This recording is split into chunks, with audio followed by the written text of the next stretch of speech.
My name is Tim Elliott. I'm a rehabilitation psychologist and professor of educational psychology at Texas A&M University. I'm also training director of our APA accredited counseling psychology doctoral program. I have been involved in rehabilitation psychology throughout my career. Rehabilitation psychology is one of the older applied specialties within professional psychology. In the American Psychological Association, it is formulated under Division 22 that came into existence in the late 50s. Rehabilitation psychology really coalesced after World War II as many returning veterans came with a variety of debilitating conditions that were incurred during the war. And a variety of psychologists were involved in trying to understand the best way to apply principles of applied psychology, clinical and counseling psychology, to best assist these veterans. And in that process, it became one of the first branches of applied psychology that worked in an interprofessional, interdisciplinary fashion.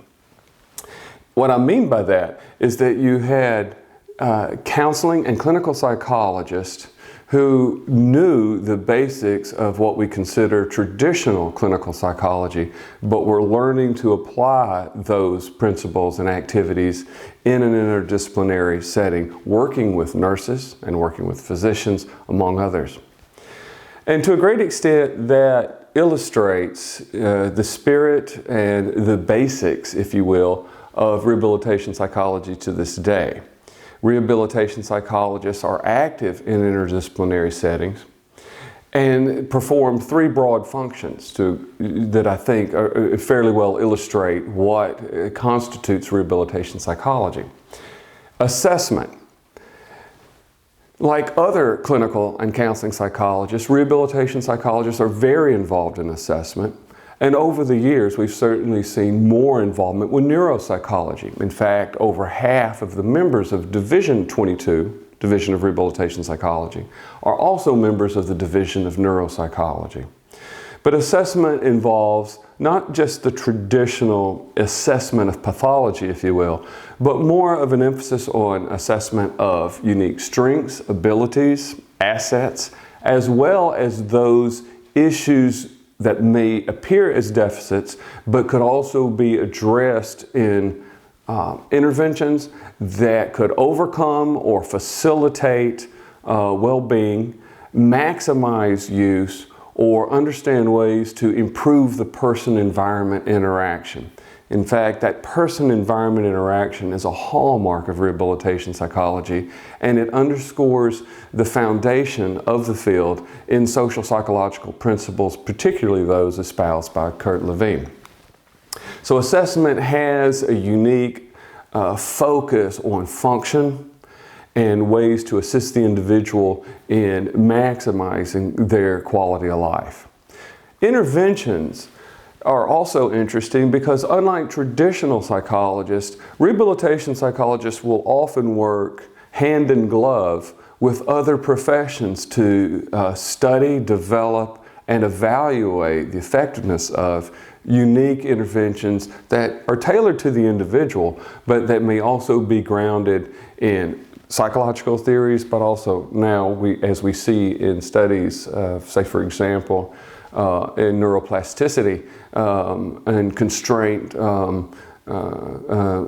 induced movement therapies that are now popular in stroke rehabilitation. These are some of the therapies that have been studied by rehabilitation psychologists. Another great example of an interdisciplinary intervention would be Wilbert Fordyce's chronic pain behavioral management programs that he was developing in the 1960s.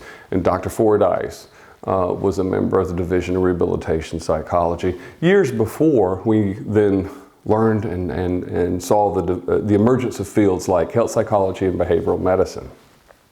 And then rehabilitation psychologists will also perform and provide fairly traditional interventions, individual therapies ranging from, say, hypnosis and the treatment of acute pain like you will see in burn rehabilitation, to cognitive behavioral therapies that several of us have studied and applied in working with children and with families and with individuals.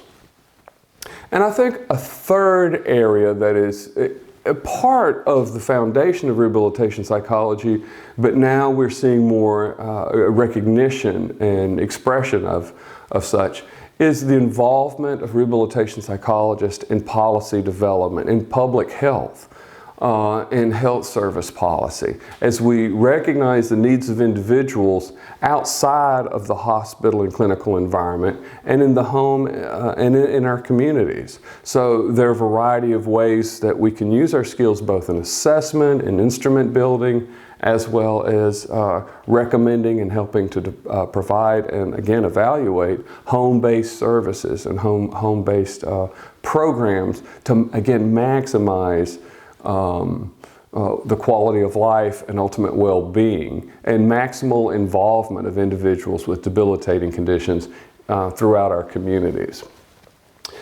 So that makes for a large research agenda, if you will. And so many of our colleagues are very active in interdisciplinary professional organizations like the American Congress of Rehabilitation Medicine. Others are involved in neuropsychological societies and associations. And the journal, Rehabilitation Psychology, and I served as editor for 5 years, published by the American Psychological Association, has ebbed and flowed in the degree to which it has focused on and published studies that were focused on, say, instrumentation or evaluation, and more recently we're seeing more studies in neuropsychological issues as well as intervention studies. That journal now features, I do believe, an international editorial board. That is certainly something that I tried to do when I was editor. And published by the American Psychological Association. It can be found at the webpage for the American Psychological Association. The editor is now Dawn Eady. Dr. Eady is at the University of Washington, and I know she has a great interest in attracting studies that attend more to multicultural issues and cultural competence and international issues broadly defined. Because the scope of rehabilitation psychology, if you will, is broadening for a variety of reasons. And we're understanding the limitations of our more traditional approaches. And in order for us to better serve and move forward into the future, both in terms of relevance and impact, we have to have a broader appreciation and a greater diversity in application of rehabilitation psychology principles in all of these areas that I've just discussed.